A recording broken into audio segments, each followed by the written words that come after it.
жоқ, сөнген жоқ, өлген жоқ олар. Бойындағы күл күш қуатын, барлық мүмкіндігін езгіге түскен ел үшін сарқа жұмсаған саңлақ ерлер. Қара жердің бетінде қазақ барда, сендер барсыңдар. Ендігі ұрпақ сендердің басып өткен іздеріңнің топырағына көзін сүртер, көңіл толқытар. Әлі талай жыр етер, қуат алар. Біздің бұл хикаямызда сондайлық сүйініш сөздердің бір парасы еді. Күрделі уақыт тудырған күрескер перзенттер. Өздерің жан салып қорғаған қасиетті мекендеріңде бедер белгісі де жоқ бейіттеріңе әр қазақтың жүрегінен себілген бір уыс топырағымыз болсын дедік. Тұрақтарың пеш болғай. Ахмет Байтұрсынұлы 1872 жылы Торғай облысындағы Торғай уезінің Сартүбек деген жерінде дүниеге келген. Қазақтың ұлттық тіл білім іргетасын қалаушы, лингвист, ғалым, еңбегі ерекше ағартушы педагог, өз сөз құдіретін танытқан тамаша ақын, ірі қоғам қайраткері.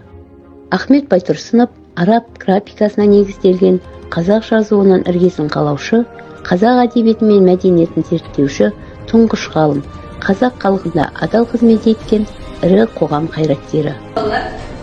Бүгінгі көңіл-күйіміз қалай? Жақсы еше, бүгінгі жақсы көңіл-күймен сабағымызды еше бастаймыз. Неге берген тапсырмағындай, балалар? Баласы айтамын.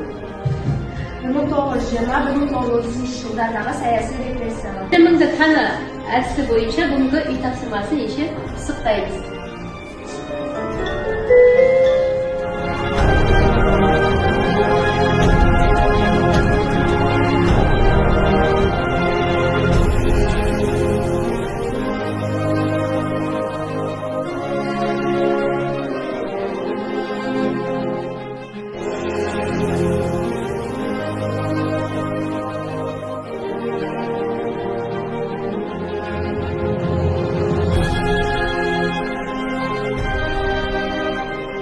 Балалар, назарларыңызды экранға аударыңыз. Бұл кім?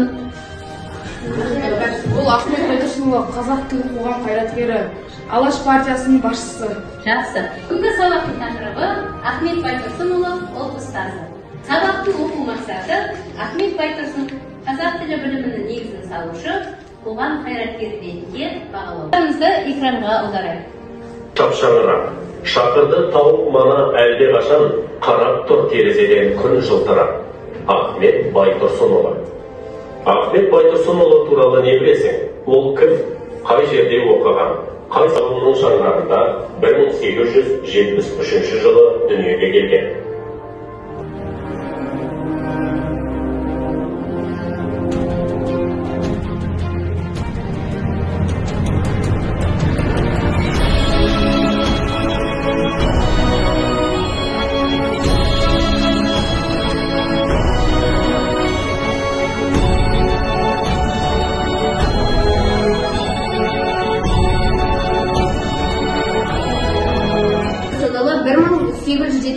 жылы туылып, 1932 жылы дүниеден 17 жылы дүниеден өткен. Торғай облысы, Торғай уезі Сартүбек ауылында дүниеге келген. Ахмет Байтұрсынұлы қазақ әдебиеті және өнерінің өкілі, және де қазақ қоғам қайраткері. 1917 жылдан бастап Ахмет Байтұрсынұлы Алаш партиясын қорғауға атсалысты. Алаш орда үкіметінің құрамына кірді. Онда білім және мәдениетке қатысты мәселелерді көтере бастады. 1919 жылдан бастап Ахмет Байтұрсынұлы Кеңес халық комиссары басшысының орынбасары қызметін атқарды. Ахмет Байтұрсынұлы халыққа білім беру мәселесінде әрқашан көтеріп жүретін еді. 1920-1923 жылдары Қазақ КСР халық ағарту комиссары қызметінде болды. Ахмет Байтұрсынұлы тұлғасының қалыптасуы, қазақ әдебиеті мен өнерінің көрнекті өкілі, қоғам қайраткері Ахмет Байтұрсынұлы Торғай облысындағы Торғай уезінің Сартүбек деген жерде дүниеге келген. Ауыл мектебінде оқып сауатын ашады. Кейін Торғайдағы 2 сыныптық орыс мектебінде оқып, ары қарай оқуын жалғастырады. Ахмет Байтұрсынұлы өзінің халықпен кездесулері кезінде патша үкіметінің отаршылдық саясатының негізгі мәнін әшкереледі. Бүгінгі сабақтан алған әсерлеріңізді ұстазға хат арқылы жолдаңыздар.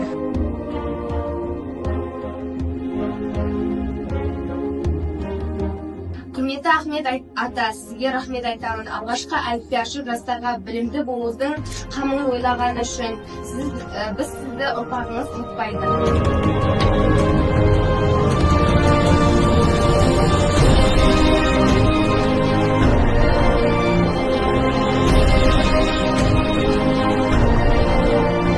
Егер де біз қазақ деген ұлт болып тұруды тілесек, қарнымыз ашпас қамын ойлағандай, тіліміздің де сақталу қамын қатар ойлауымыз керек. Тілі жоғалған жұрттың өзі де жоғалады деп айтқандай, қазақ тіл біліміне сіңірген Ахмет Байтұрсынұлының ұлт ұстазы ретінде қызметі орасан зор.